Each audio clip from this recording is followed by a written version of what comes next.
जय हिंद। आइए तो इस वीडियो में जानते हैं हम नंबर सिस्टम के बारे में। नंबर सिस्टम स्टार्ट करने से पहले मैं आपको फिर एक बार इन्फॉर्म कर देना चाहता हूं, आप चाहे हिंदी मीडियम से हो या फिर इंग्लिश मीडियम से, लैंग्वेज को लेकर आपको कोई भी दिक्कत नहीं होने वाला है। अगर आपको कोई भी दिक्कत होता है तो आप हमें कमेंट बॉक्स में ज़रूर बताइएगा। तो चलिए बिना देर किए हुए हम स्टार्ट करते हैं नंबर सिस्टम। तो नंबर सिस्टम में सबसे पहला नंबर पढ़ेंगे, वो पढ़ेंगे हम नेचुरल नंबर। नेचुरल नंबर को आप हिंदी में कहते हैं प्राकृत संख्या। तो प्राकृत संख्या क्या होती हैं, इनके बारे में हम जानेंगे। उसके बाद सेकेंड नंबर में हमने लिखा है होल नंबर, जिसको आप हिंदी में कहते हैं पूर्ण संख्या। तो पूर्ण संख्या क्या होती है, होल नंबर क्या होते हैं, इस वीडियो में हम डिटेल से जानेंगे। उसके बाद थर्ड नंबर में हमने लिखा है इंटीजर, जिसको आप हिंदी में कहते हैं पूर्णांक संख्या। तो पूर्णांक संख्या क्या होती है, इसके बारे में भी जानेंगे। उसके बाद फोर्थ नंबर में हमने लिखा है प्राइम नंबर, जिसको आप हिंदी में कहते हैं अभाज्य संख्या। तो ये क्या होते हैं, इनके बारे में भी जानेंगे। उसके बाद 5 नंबर में लिखा गया है कंपोजिट नंबर, जिसको आप हिंदी में कहते हैं भाज्य संख्या। ये क्या होते हैं, इनके बारे में भी जानेंगे इस वीडियो में हम। उसके बाद 6 नंबर में लिखा गया है रेशनल नंबर, जिसको आप हिंदी में कहते हैं परिमेय संख्या। तो ये क्या होते हैं परिमेय संख्या, इनके बारे में भी हम डिटेल से जानेंगे। उसके बाद 7 नंबर में लिखा गया है इरेशनल नंबर, जिसको आप हिंदी में कहते हैं अपरिमेय संख्या। तो ये क्या होते हैं, इनके बारे में भी जानेंगे। उसी तरह को प्राइम नंबर्स के बारे में जानेंगे, ट्विन प्राइम नंबर्स के बारे में जानेंगे। उसी तरह इवन नंबर्स के बारे में जानेंगे, ऑड नंबर्स के बारे में जानेंगे और रियल नंबर के बारे में जानेंगे। और सबसे लास्ट में हम कॉम्प्लेक्स नंबर के बारे में डिटेल से जानेंगे। तो इन सभी नंबर्स के बारे में इस वीडियो में हम डिटेल से जानेंगे। चलिए तो आगे हम हर एक नंबर को डिटेल से जानने की कोशिश करते हैं। तो सबसे पहला नंबर देखते हैं नेचुरल नंबर, जिसको आप हिंदी में कहते हैं प्राकृत संख्या। तो ये प्राकृत संख्या क्या होती है, नेचुरल नंबर क्या होते हैं। Countable numbers are natural number, मतलब गिनती की संख्या को हम नेचुरल नंबर प्राकृत संख्या कहते हैं। तो गिनती की संख्या क्या होती है, 1 2 3 4 5 6 7 8 टू इन्फिनिटी। इसी तरह ना गिनती करते हैं, काउंट करते हैं। तो इन्हीं को हम क्या बोलेंगे, नेचुरल नंबर बोलेंगे, प्राकृत संख्या बोलेंगे। नेचुरल नंबर को हम कैपिटल एन से डिनोट करते हैं। नेचुरल नंबर को हम कैपिटल एन से डिनोट करते हैं। उसके बाद सेकेंड नंबर में लिखा गया है होल नंबर, जिसको आप हिंदी में कहते हैं पूर्ण संख्या। तो ये होल नंबर्स क्या होते हैं, जब नेचुरल नंबर में जीरो को इंक्लूड कर लिया जाता है या मिला लिया जाता है, तो उन्हीं को हम क्या बोलते हैं, होल नंबर बोलते हैं, पूर्ण संख्या बोलते हैं। तो आप इसके एग्जाम्पल में देखिए 1 से लेकर इन्फिनाइट तक के जो नंबर हैं, ये सारे के सारे क्या हैं, नेचुरल हैं, इसलिए हमने कैपिटल एन लिख दिया। ठीक है, उसमें जीरो को क्या किया गया है, इंक्लूड कर लिया गया है, मिला लिया गया है। अब जो ये नंबर बन गए 0 1 2 3 4 5 6 7 टू इन्फिनिटी, ये जो सारे के सारे नंबर्स हो गए, ये क्या हो गए, आपके होल नंबर्स हो गए, पूर्ण संख्या हो गए। होल नंबर को हम कैपिटल W से डिनोट करते हैं। होल नंबर को हम कैपिटल W से डिनोट करते हैं। उसके बाद थर्ड नंबर में लिखा गया है इंटीजर, जिसको आप हिंदी में कहते हैं पूर्णांक संख्या। तो ये पूर्णांक संख्या क्या होती है, आप इसके हिंदी पे जोर दीजिएगा तो लिखा हुआ है पूर्णांक। पूर्णांक कहने का मतलब क्या होता है, पूरा पूरा अंक, चाहे वो पॉजिटिव हो, निगेटिव हो या फिर जीरो हो, लेकिन पूरा पूरा अंक होना चाहिए। वो फ्रैक्शन में नहीं होना चाहिए, मतलब दशमलव में नहीं होना चाहिए, वो पूरा का पूरा अंक होना चाहिए। आप इसके एग्जाम्पल में देखिए, -इन्फिनिटी टू -3 -2 -1 0 1 2 3 टू इन्फिनिटी। कोई भी नंबर फ्रैक्शन में नहीं है, जो भी है वो पूरा का पूरा नंबर है। ठीक है, इसी को हम क्या बोलते हैं, इंटीजर, पूर्णांक बोलते हैं। ठीक है, आई होप आप यहाँ तक समझ गए होइएगा। अगर आप इसका स्क्रीनशॉट लेना चाहें तो आप इसका स्क्रीनशॉट ले लें, फिर आगे के नंबर के बारे में हम बात करते हैं। तब तक आप इसका स्क्रीनशॉट लीजिए। चलिए तो आगे बात करते हैं प्राइम नंबर्स क्या होते हैं, कंपोजिट नंबर्स क्या होते हैं, इवन नंबर्स क्या होते हैं और ऑड नंबर्स क्या होते हैं। तो सबसे पहले हम बात करते हैं प्राइम नंबर की, जिसको आप हिंदी में कहते हैं अभाज्य संख्या। तो ये अभाज्य संख्या क्या होते हैं, वैसा नेचुरल नंबर जिनके केवल और केवल 2 ही फैक्टर हो, 2 ही गुणनखंड हो, उन्हीं को हम क्या बोलेंगे, प्राइम नंबर बोलेंगे, अभाज्य संख्या बोलेंगे।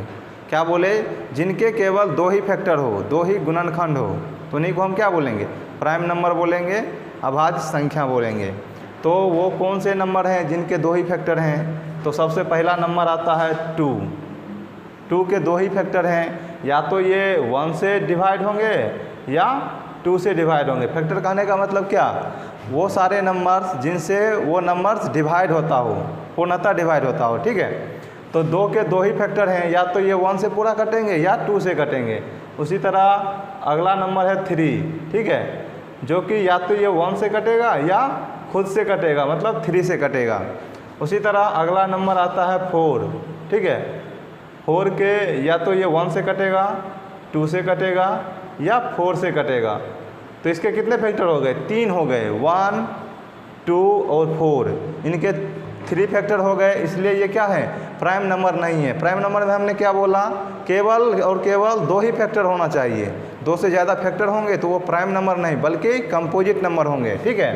तो ये आपके प्राइम नंबर नहीं है 4, ठीक है। उसके बाद अगला नंबर है 5, ठीक है। 5 के भी 2 ही फैक्टर होते हैं, या तो ये 1 से डिवाइड होंगे या खुद से 5 से ही डिवाइड होंगे।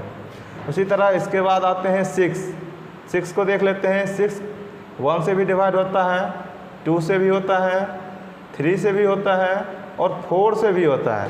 तो इसके तो 4 फैक्टर हो गए। ये क्या हो गए, 4 फैक्टर हो गए, 1, 2, 3 और 4। तो ये भी प्राइम नंबर नहीं होंगे बल्कि ये क्या होंगे, एक कंपोजिट नंबर होंगे। 2 से ज़्यादा जब भी फैक्टर होंगे तो वो कंपोजिट नंबर होंगे, भाज्य संख्या होंगे। उसके बाद देख लेते हैं 7 के भी 2 ही फैक्टर होते हैं, 11, 13, 17, 19, इसी तरह बहुत सारे नंबर हैं ETC, ठीक है। तो आप इतना ध्यान रखिएगा, जिनके केवल 2 ही फैक्टर होंगे, 2 ही गुणनखंड होंगे, उन्हीं को हम क्या बोलेंगे, प्राइम नंबर बोलेंगे, अभाज्य संख्या बोलेंगे। उसके बाद लिखा गया है कंपोजिट नंबर। कंपोजिट नंबर को आप हिंदी में बोलते हैं भाज्य संख्या। तो ये भाज्य संख्या क्या होते हैं, वैसा नेचुरल नंबर जिनके 2 से ज़्यादा फैक्टर हो, क्या हो, उसके 2 से ज़्यादा फैक्टर हो। इसीलिए यहाँ लिखा गया है मोर देन 2 फैक्टर, मतलब 2 से ज़्यादा जिनके भी फैक्टर होंगे, गुणनखंड होंगे, उन्हीं को हम क्या बोलेंगे, कंपोजिट नंबर बोलेंगे, भाज्य संख्या बोलेंगे। तो सबसे पहला कंपोजिट नंबर जो है वो है आपका 4, ठीक है। 4 है सबसे पहला कंपोजिट नंबर, जिनके कौन कौन से फैक्टर हैं, या तो ये 1 से डिवाइड हो रहा है, 2 से या 4 से। तो इनके 3 फैक्टर हैं, 1, 2 और 4, ठीक है। उसके बाद अगला नंबर आता है 6, ठीक है। इसके भी 4 फैक्टर हैं, 1, 2, 3 या 6, इन्हीं चारों से ये डिवाइड होते हैं, ठीक है। तो ये इनके 4 फैक्टर हो गए। उसी तरह 8, 9, 10, 12, 14, 15, 16, 18, ठीक है। इसी तरह बहुत सारे कंपोजिट नंबर हैं, भाज्य संख्या हैं। तो आप इतना ध्यान रखिएगा, प्राइम नंबर की बात की जाए तो उनके 2 ही फैक्टर होते हैं, और कंपोजिट नंबर की बात की जाए तो उनको 2 से ज़्यादा फैक्टर होते हैं। 2 से ज़्यादा फैक्टर होंगे तो उनको कंपोजिट नंबर बोलेंगे, और केवल 2 ही फैक्टर होंगे तो उनको प्राइम नंबर बोलेंगे। सबसे छोटे प्राइम नंबर की बात की जाए तो वो 2 होता है, ठीक है। उसके बाद अगर सबसे छोटे कंपोजिट नंबर की बात की जाए तो वो 4 होते हैं। उसके बाद 6 नंबर में लिखा गया है इवेन नंबर, जिसको आप हिंदी में कहते हैं सम संख्या। तो ये सम संख्या क्या होते हैं, वैसा नेचुरल नंबर जो 2 से पूर्णतः डिवाइड होता हो, क्या बोले, वैसा नेचुरल नंबर जो 2 से पूर्णतः डिवाइड होते हो, उन्हीं को हम क्या बोलते हैं, इवेन नंबर बोलते हैं, सम संख्या बोलते हैं। तो वही एग्जाम्पल में लिख दिया गया है 2, 4, 6, 8, 10, 12, 14। इसी तरह जो नंबर होंगे जो 2 से पूर्णतः डिवाइड होंगे, उन्हीं को हम इवेन नंबर, सम संख्या कहेंगे। उसके बाद 7 नंबर में लिखा गया है ऑड नंबर, जिसको आप हिंदी में कहते हैं विषम संख्या। तो ये विषम संख्या क्या होते हैं, वैसा नेचुरल नंबर जो 2 से पूर्णतः डिवाइड नहीं होता हो, उसमें कुछ शेषफल बच जाता हो, रिमाइंडर बच जाता हो, तो इन्हीं को हम क्या बोलेंगे, विषम संख्या बोलेंगे, ऑड नंबर बोलेंगे। तो इसके एग्जाम्पल में लिख दिया गया है 1, 3, 5, 7, 9, 11, 13, 15, ठीक है। ये आपके ऑड नंबर हो गए, विषम संख्या हो गए। और सबसे छोटी इवेन नंबर की अगर बात की जाए तो वो 2 होते हैं, ठीक है। अगर सबसे छोटी ऑड नंबर की बात की जाए, विषम संख्या की बात की जाए, तो वो 1 होते हैं। आई होप आप यहाँ तक समझ गए होइएगा। अगर आप इसका स्क्रीनशॉट लेना चाहें तो आप इसका स्क्रीनशॉट ले लीजिए, फिर आगे के नंबर के बारे में बात करते हैं, तब तक आप इसका स्क्रीनशॉट ले लीजिए। चलिए तो आगे बात करते हैं रेशनल नंबर्स क्या होते हैं, इरेशनल नंबर्स क्या होते हैं, को प्राइम नंबर्स क्या होते हैं और ट्विन प्राइम नंबर्स क्या होते हैं। तो सबसे पहले हम बात करते हैं रेशनल नंबर की, जिसको आप हिंदी में बोलते हैं परिमेय संख्या। तो ये परिमेय संख्या क्या होती है? सिंपल भाषा में आप समझें तो जिसको हम बटे की शक्ल में लिख सकते हैं, जो नंबर्स को हम बटे की शक्ल में लिख सकते हैं उन नंबर को हम क्या बोलेंगे? रेशनल नंबर परिमेय संख्या बोलेंगे। बटे की शक्ल में लिखने का मतलब p/q के रूप में लिखेंगे, जहां p और q दोनों के दोनों इंटीजर होना चाहिए, पूर्णांक होना चाहिए, ठीक है। और नीचे में कभी भी जीरो नहीं होना चाहिए, मतलब q के जगह पर कभी भी जीरो नहीं होगा, ठीक है। तो वो नंबर्स जो होंगे वो आपके रेशनल नंबर होंगे, परिमेय संख्या होंगे। हम एग्जाम्पल से समझते हैं इसको। जैसे हम लिख दिए 2/3, ठीक है, ऊपर भी इंटीजर नीचे भी इंटीजर, ठीक है, नीचे जीरो भी नहीं है, तो ये क्या हो गए? एक रेशनल नंबर हो गए। उसी तरह 3/5 लिखते हैं, ये भी क्या हो गए? एक रेशनल नंबर हो गए। -4/3 लिखते हैं, ये भी एक रेशनल नंबर हो गए। 0/5 लिखते हैं, ये भी एक रेशनल नंबर हो गए। काहे कि 0/5 लिखने का मतलब क्या? जीरो भी तो एक रेशनल नंबर ही हो गए, ठीक है। उसके बाद अगला नंबर लिखते हैं जैसे 22/7। 22/7 भी तो p/q के रूप में ही है, तो ये भी क्या है? एक रेशनल नंबर है। 22/7 एक रेशनल नंबर है, लेकिन अगर पाई बोला जाए तो पाई जो होता है ये क्या होता है? एक इरेशनल नंबर होता है, ठीक है, ये रेशनल नहीं होते। और 22/7 जो है ये एक रेशनल नंबर है। उसी तरह अगर आपको लिखा जाए 5/0 तो ये क्या होंगे? ये रेशनल नंबर नहीं होंगे, क्योंकि नीचे में जीरो आ गया। यहाँ तो कह रहा है q do not equal to zero, मतलब नीचे कभी भी जीरो नहीं होना चाहिए, तो ये क्या हो गए? ये एक रेशनल नंबर नहीं हुए। तो आप सीधा समझ लीजिए, जिसको बटे की शक्ल में लिख सकें और बटे की शक्ल में लिखेंगे तो p/q जो होंगे दोनों इंटीजर होंगे, पूर्णांक होंगे, और नीचे में कभी जीरो नहीं होगा। तो वो सारे के सारे नंबर्स जो होंगे वो क्या होंगे? आपके रेशनल नंबर, परिमेय संख्या होंगे। ये तो अब देखते हैं इरेशनल नंबर क्या होते हैं। जिसको हम बटे की शक्ल में नहीं लिख सकते हैं वो नंबर क्या होंगे? इरेशनल नंबर होंगे और परिमेय संख्या होंगे। मतलब वो सारे नंबर जिनको हम बटे की शक्ल में नहीं लिख सकते हैं। जैसे √2 को भी आप बटे की शक्ल में नहीं लिख सकते हैं, ठीक है। उसी तरह √3, √5, √6, ठीक है। इसी तरह रूट अंदर प्राइम नंबर, जितने भी रूट के अंदर प्राइम नंबर होते हैं वो सारे के सारे क्या होते हैं? इरेशनल नंबर होते हैं और परिमेय संख्या होते हैं। रूट के अंदर जितने भी प्राइम नंबर होते हैं वो इरेशनल नंबर होते हैं, ठीक है। उसके बाद दो बेस्ट एग्जाम्पल हैं, एक है पाई, ठीक है। पाई जो एक इरेशनल नंबर है जिसका वैल्यू होता है 3.146 के आसपास होता है। उसके बाद दूसरा जो है वो है ई, ठीक है, जिसका वैल्यू होता है 2.718 के आसपास होता है। ई को बोलते हैं नेपियर कांस्टेंट। ई को क्या बोलते हैं? ई को बोलते हैं नेपियर कांस्टेंट, नेपियर कांस्टेंट, ठीक है। ई को बोलते हैं नेपियर कांस्टेंट। जो लॉगरिथम में ई का यूज किया जाता है उसका जो वैल्यू होता है वो क्या होता है? 2.718 के आसपास, और इस ई को बोलते हैं नेपियर कांस्टेंट, ठीक है। अब 10 नंबर में लिखा गया है को प्राइम नंबर, जिसको आप हिंदी में कहते हैं सहअभाज्य संख्या। तो ये सहअभाज्य संख्या क्या होती है? को प्राइम नंबर क्या होती है? वैसा दो नेचुरल नंबर जिनका HCF 1 हो, क्या बोले? वैसा दो नेचुरल नंबर जिनका HCF 1 हो। HCF कहने का मतलब महत्तम समावर्तक 1 होगा, वो क्या होंगे? को प्राइम नंबर होंगे, सहअभाज्य संख्या होंगे। शॉर्ट में आप इतना ध्यान रखिए, वैसा दो नेचुरल नंबर जिनके HCF क्या हो? 1 हो, वो क्या हो जाएंगे? आपके को प्राइम नंबर हो जाएंगे, सहअभाज्य संख्या हो जाएंगे। एग्जाम्पल लिख दिया गया है, जैसे 2 और 3 का आप HCF निकालिएगा तो वो भी 1 आता है। उसी तरह 3 और 4 का HCF निकालिएगा तो वो भी 1 आएगा। 3 और 5 का भी HCF निकालिएगा तो 1 ही आएगा।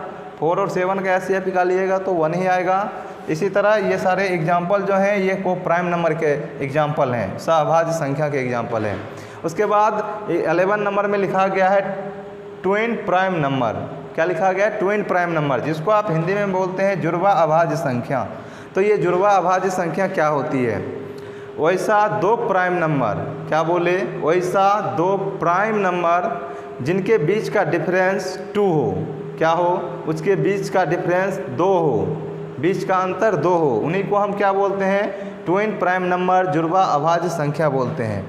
तो आप देखिए 3 और 5 दोनों प्राइम नंबर ही हैं और इनके बीच का डिफरेंस भी क्या है, 2 है, इसलिए ये एक ट्विन प्राइम नंबर हैं। उसी तरह 5 और 7 दोनों प्राइम नंबर ही हैं और इनके बीच का डिफरेंस भी 2 है, इसलिए ये भी नंबर्स जो हैं वो क्या हैं, ट्विन प्राइम नंबर, जुड़वा अभाज्य संख्या हैं। उसी तरह 11 और 30 दोनों प्राइम नंबर ही हैं और इनके बीच का डिफरेंस भी क्या है, 2 है, इसलिए ये भी क्या है, ट्विन प्राइम नंबर है। उसी तरह 17 और 19, 29 और 31 ये भी क्या है, ट्विन प्राइम नंबर है, जुड़वा अभाज्य संख्या हैं। आई होप आप यहाँ तक समझ गए होइएगा। अगर आप इसका स्क्रीनशॉट लेना चाहें तो आप इसका स्क्रीनशॉट ले लीजिए। फिर आगे के नंबर के बारे में बात करते हैं, जैसे रियल नंबर क्या होते हैं, कॉम्प्लेक्स नंबर क्या होते हैं, तब तक आप इसका स्क्रीनशॉट लीजिए। चलिए तो अब आगे बात करते हैं रियल नंबर क्या होते हैं और कॉम्प्लेक्स नंबर क्या होते हैं। तो सबसे पहले हम बात करते हैं रियल नंबर की, जिसको आप हिंदी में बोलते हैं वास्तविक संख्या। तो ये वास्तविक संख्या क्या होते हैं, तो देखते हैं। सबसे पहले ये नंबर लाइन और समझते हैं रियल नंबर क्या होते हैं। तो नंबर लाइन पे जितने भी नंबर हम लिख सकते हैं वो सारे के सारे नंबर क्या होते हैं, रियल नंबर होते हैं, वास्तविक संख्या होते हैं। तो नंबर लाइन पे हम कौन कौन से नंबर लिख सकते हैं, जैसे अगर 0 और 1 के बीच आपको रियल नंबर लिखने को बोला जाए तो क्या क्या लिख सकते हैं आप, 0.0001 ये भी एक क्या होंगे, रियल नंबर होंगे। उसी तरह 0.000002 ये भी एक रियल नंबर ही होंगे। उसी तरह 0.1 2 3 4 5 6 इस तरह तो हम 0 और 1 के बीच इन्फिनाइट रियल नंबर लिख सकते हैं। जब 0 और 1 के बीच ही इन्फिनाइट रियल नंबर हैं तो ये नंबर लाइन पे कितने रियल नंबर हो सकते हैं, तो इन्फिनाइट रियल नंबर हो सकते हैं। तो इसको लिखना पॉसिबल नहीं है, इसलिए आप इतना ध्यान रखिए, नंबर लाइन पे जितने भी नंबर हम लिख सकते हैं वो सारे के सारे नंबर क्या होते हैं, रियल नंबर होते हैं, वास्तविक संख्या होते हैं। रियल नंबर को हम कैपिटल R से डिनोट करते हैं, रियल नंबर को हम कैपिटल R से डिनोट करते हैं। अब 13 नंबर में लिखा गया है कॉम्प्लेक्स नंबर, जिसको आप हिंदी में बोलते हैं सौमिश्र संख्या। तो ये सौमिश्र संख्या क्या होती है, कॉम्प्लेक्स नंबर क्या होती है, तो ऐसा नंबर जिनको हम a + i b के फॉर्म में लिख सकें उन्हीं को हम क्या बोलते हैं, कॉम्प्लेक्स नंबर बोलते हैं, सौमिश्र संख्या बोलते हैं। और a और b जो हैं वो दोनों के दोनों रियल होना चाहिए। और ये जो i हैं इनका वैल्यू होता है √(-1) और ये i जो होते हैं उनको हम बोलते हैं आयोटा, ठीक है, i को आयोटा बोलते हैं और i का वैल्यू होता है √(-1), ठीक है। तो कॉम्प्लेक्स नंबर के एग्जाम्पल को देखते हैं। तो यहाँ लिखा गया है 2 + 3i, ये भी a + ib के फॉर्म में ही है, a के जगह 2 है और b के जगह क्या है, 3 है, ठीक है। उसके बाद सेकेंड एग्जाम्पल लिखा गया -3 + 4i, तो a के जगह हो गए -3, b के जगह हो गए 4 और i के जगह क्या हो गए, i हो गए। तो ये भी एक क्या हो गए, कॉम्प्लेक्स नंबर हो गए। उसी तरह यहाँ लिखा गया है 4 भी क्या है, एक कॉम्प्लेक्स नंबर है। 4 को हम लिख सकते हैं 4 + 0 × i, 0 × i लिखने का मतलब क्या, ये तो 0 ही हो गए तो 4, तो ये 4 ही रह गए, तो ये क्या हो गए, ये भी एक कॉम्प्लेक्स नंबर हो गए। उसी तरह -5 भी क्या है, एक कॉम्प्लेक्स नंबर है, क्या कि -5 को हम लिख सकते हैं -5 + 0 × i, 0 × i मतलब 0 ही हो जाएंगे, तो -5 भी एक क्या हो गए, कॉम्प्लेक्स नंबर हो गए।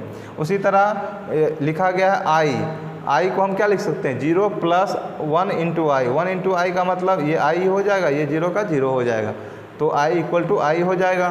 तो ये क्या हो गए, ये भी एक कॉम्प्लेक्स नंबर हो गए।